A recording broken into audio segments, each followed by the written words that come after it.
Here's another element, calcium. Calcium is right here. It's element 20 on the periodic table. And calcium, as you can see because it's on this side, is a metal.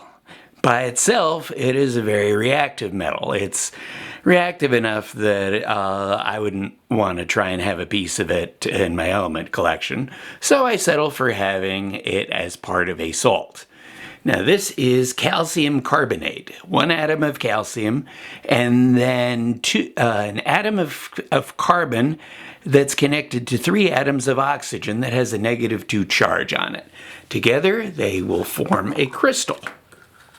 Now this is what is called optical calcite. It is a calcium carbonate salt that's been compressed so that it forms a nice crystal.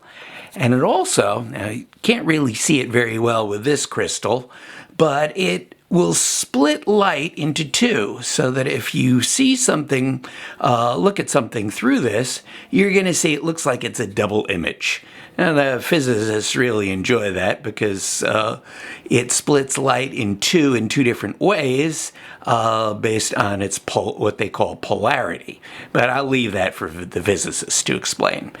Calcium carbonate is a rock.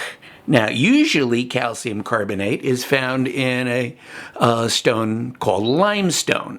And a large part of this area is the rocks underneath where I'm standing right now are limestone.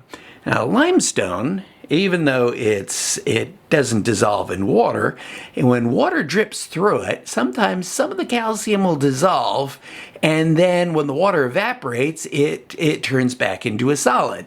And if you have a cave with water that's in limestone, if you got an empty space where you have water dripping through it, you can have these calcium deposits coming from the ceiling, and they look kind of like icicles. And if they're coming from the ceiling, they're referred to as stalactites. If they're coming from the floor, sticking up, they're referred to as stalagmites. And I tell my students that if you have them that are coming from the left, you would refer to those as stalaglefts. And if they're coming from the right, you call these stalagrites. But let's go ahead and admit I'm kidding about that. Okay, calcium is a rock, but it's actually can be used as an antacid. It's the active ingredient in something called Tums. I don't have Tums brand because, well, I'm cheap. But it's good at neutralizing acid, and as such, if you have an acidy stomach, you take some calcium carbonate and you feel better. But it's also very important for your body. Your body needs calcium in order to have strong bones, because bones have calcium in them, and also for your nerves and for your muscles to work. So it's a rock, but it's very important for life. So that's the element calcium.